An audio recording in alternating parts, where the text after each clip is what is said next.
نوجوان کو یہ لگتا ہے ہم سب سے زیادہ ترم خواہ ہیں، ہر نوجوان کو لگتا ہے ہم اس گلی کے سب سے بڑے باس ہیں، ہر نوجوان کو یہ لگتا ہے ہم مہلوانی کے سب سے بڑے مالدار ہیں، ہمارے پاس سب سے زیادہ طاقت ہے، ہمارے پاس سب سے زیادہ دولت ہے۔ میرے نوجوانوں، اگر آپ کے دل میں یہ باتیں آتی ہیں تو یاد رکھنا آپ کامیاب نہیں ہو سکتے۔ آپ کو یہ سمجھ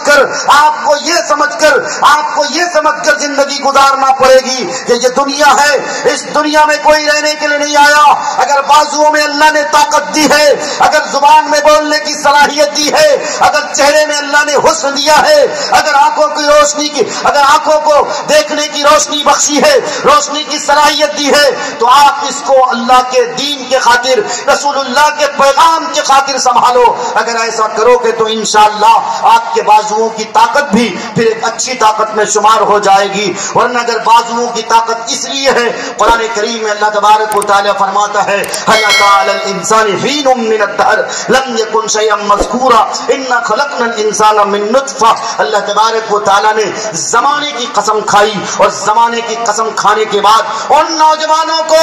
ان میرے بھائیوں کو جن کو اپنے بازوؤں پہ گھمنڈ آتا ہے، جن کو اپنے چہرے کی خوبصورتی پہ گھمنڈ آتا ہے، جن کو اپنی آواز پہ گھمنڈ آتا ہے، جن کو اپنی دولت پر کر آتا ہے، جن کو اپنے مکھیا گیری پہ گھمنڈ آتا ہے، جن کو اپنے کرسی پہ گھمنڈ آتا ہے، ان لوگوں کے لیے اللہ نے کہا ہے یاد رکھنا دنیا میں تم اتنا تو سکتے ہو، دنیا میں تم گھمنڈ تو کر سکتے ہو، لیکن یاد رکھنا اللہ قرآن کریم میں بوانگے دہل تم سے کہتا ہے تمہاری حقیقت کیا ہے، تمہاری اوقات کیا ہے۔ اللہ قرآن میں فرماتا انا خلقنا الانسان من نطفہ، بے شک ہم نے تمہیں دو گندے خون سے پیدا کیا ہے۔ اس دو گندے خون کے بارے میں جب تم اپنے چہرے کی خوبصورتی پہ، جب تم اپنے بازوؤں کے طاقت پہ، جب تم اپنی دولت پہ اتراتے ہو، تو ان دو گندے خون سے جو تم پیدا ہوئے ہو، کالوں کو کالا کہتے ہو، اگر کوئی کمزور ہے انہیں تم تکلیف پہنچاتے ہو، اگر کوئی غریب ہے تو تم انہیں ہیچ اور حقارت کی نگاہوں سے دیکھتے ہو، تو پھر اس وقت قرآن کریم کی اس آیت کو ضرور یاد کرنا کہ اللہ تبارک و تعالیٰ نے ہمیں بھی اور آپ کو بھی، پوری دنیا انسانیت کو اسی دو گندے خون سے بنایا ہے۔ اس سے میرے دوستوں، میرے کلمہ گو بھائیو، اسی لیے علامہ اقبال نے کہا تھا تم تو سید بھی ہو، مرزا بھی ہو، افغاں بھی ہو، تم سبھی کچھ ہو، بتاؤ کہ مسلمان بھی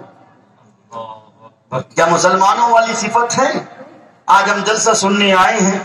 جلسہ سننے کا مطلب کیا ہونا چاہیے تھا، لیکن مطلب کیا ہے؟ جہاں کوئی مقرر مائک پہ آتا ہے، پھر ہمارے نوجوانوں کو دیکھیے کس طرح جلسے سے غائب ہوتے ہیں، ایسا لگتا ہے کہ اب ملک الموت آ رہے ہیں ان کی روح قبض کرنے کے لیے، ایسا ہی معلوم ہوتا ہے۔ ایسا نہیں لگتا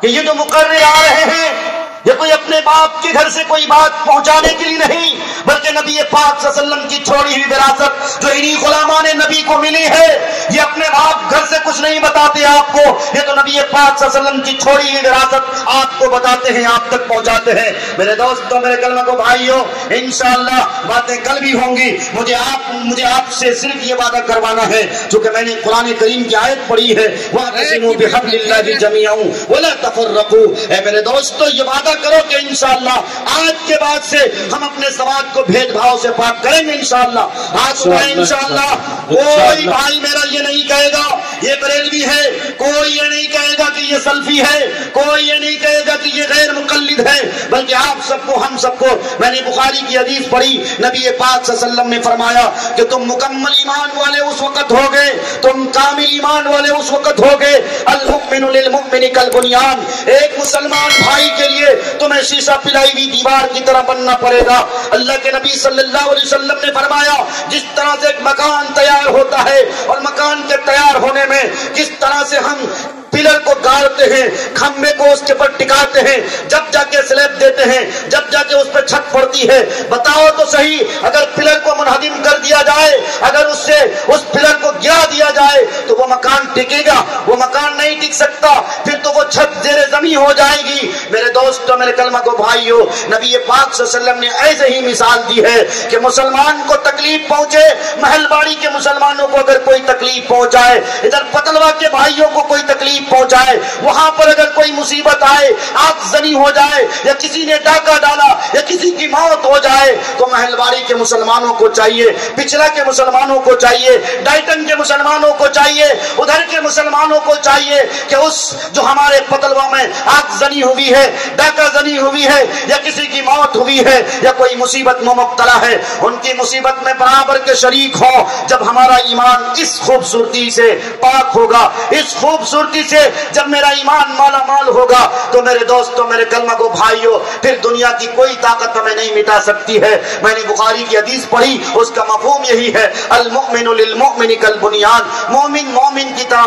دیوار کے مانند ہے، ایک پلر کے مانند ہے۔ اگر گھر سے ایک پلر کو ڈھا دیا جائے، منہدم کر دیا جائے، گرا دیا جائے، تو پورا مکان زیر زمین ہو جایا کرتا ہے۔ ایسے ہی مسلمانوں کی صفت ہے کہ ایک مسلمان تکلیف میں شریک ہو، ایک مسلمان اگر تکلیف میں گرفتار ہو جائے، مصیبت کے شکار ہو جائے، دوسرے مسلمانوں کو بھی چاہیے کہ ان کی تکلیف میں برابر کے شریک ہوں۔ اگر یہ جذبہ ہے تو پھر میرا ایمان مکمل ہے۔ آگے